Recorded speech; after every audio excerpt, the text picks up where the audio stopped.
Assalamualaikum warahmatullahi wabarakatuh. Saya Ayu Landari, tingkat 1A dengan prodi D3 Keperawatan, NIM PO 7120020049. Baiklah, saya di sini akan membahas tentang demokrasi. Jadi, demokrasi ialah bentuk pemerintahan di mana semua warga negaranya memiliki hak yang sama untuk mengambil keputusan yang dapat mengubah hidup mereka. Demokrasi mengizinkan warga negara ikut serta baik secara langsung atau melalui perwakilan dalam perumusan, pengembangan, dan pembuatan hukum. Baiklah, saya akan menampilkan cuplikan tentang Bapak Presiden kita Jokowi menanggapi tentang demokrasi itu gaduh, tapi kenapa bertahan dan dianut banyak negara. Baiklah, kita saksikan bersama-sama.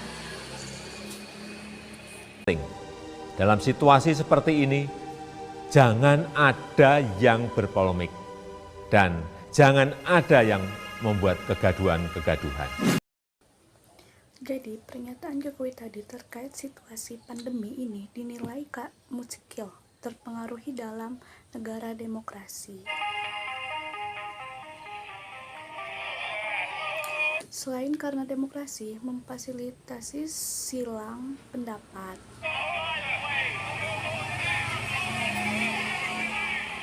demokrasi juga menjamin kebebasan untuk berpendapat.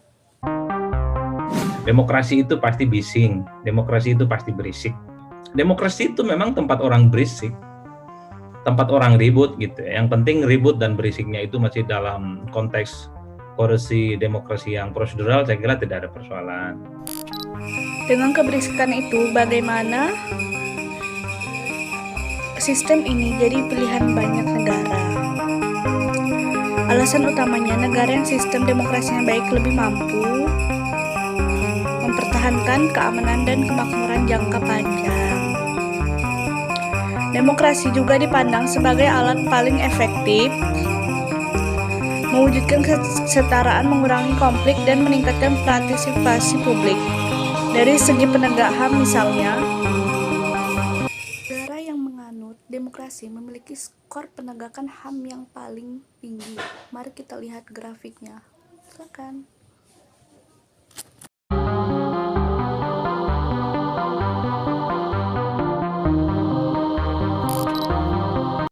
Di negara penganut demokrasi juga cenderung mempunyai angka harapan hidup yang lebih tinggi. Mari kita lihat grafiknya selanjutnya.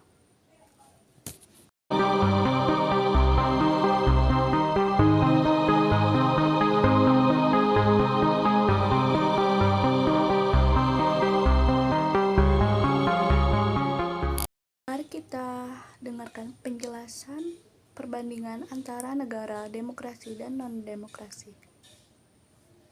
Democracies and non-democracies. On average, democracies are wealthier. They have higher level of human development. Democracies are less corrupt. Citizens of democracies are happier and healthier. And citizens of democracies enjoy more human rights.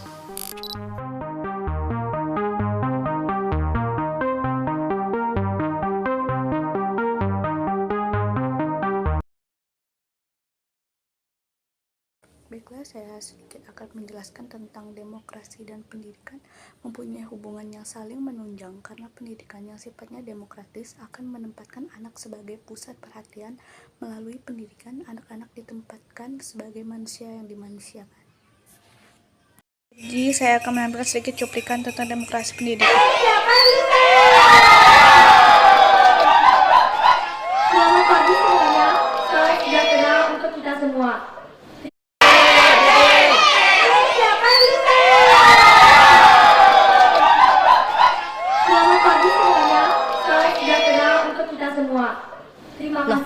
Kok bisa si Kesha sih yang kepilih? Iya ya, padahal kan pendukung si Budi lebih banyak. Jangan-jangan...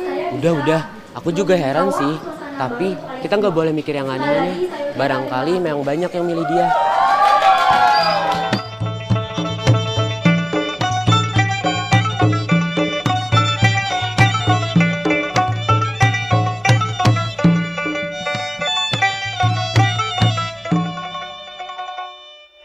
Akhirnya selesai juga ulangan, capek banget. banget nih otak. Iya, kepada seluruh anggota OSIS diharapkan ke ruang OSIS segera. Terima kasih. Ya udah buruan kurang OSIS. Yuk.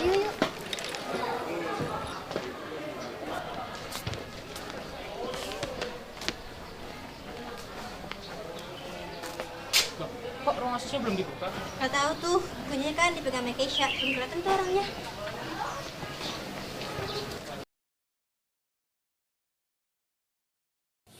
Jadi, demokrasi Pancasila merupakan demokrasi konstitusional dengan mekanisme kedaulatan dalam penyelenggaraan negara dan penyelenggaraan pemerintahan berdasarkan konstitusi, yaitu Undang-Undang Dasar 1945.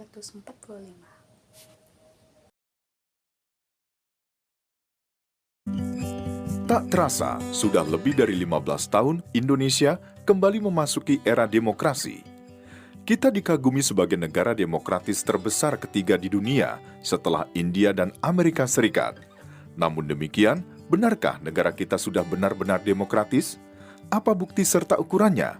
Jangan sampai penilaiannya bersifat subjektif belaka.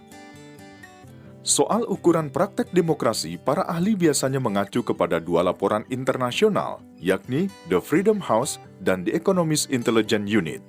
Sayangnya, keduanya bersifat umum, mengukur di tingkat nasional, serta sekedar mencatat hal-hal yang prosedural saja. Sementara itu, kalaupun ada laporan-laporan di dalam negeri, sifatnya masih sebatas kualitatif, tidak kuantitatif.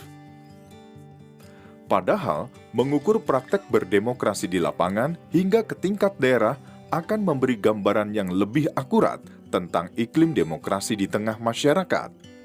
Bukan hanya negara yang harus menjalankan demokrasi, masyarakat juga harus berperilaku demokratis.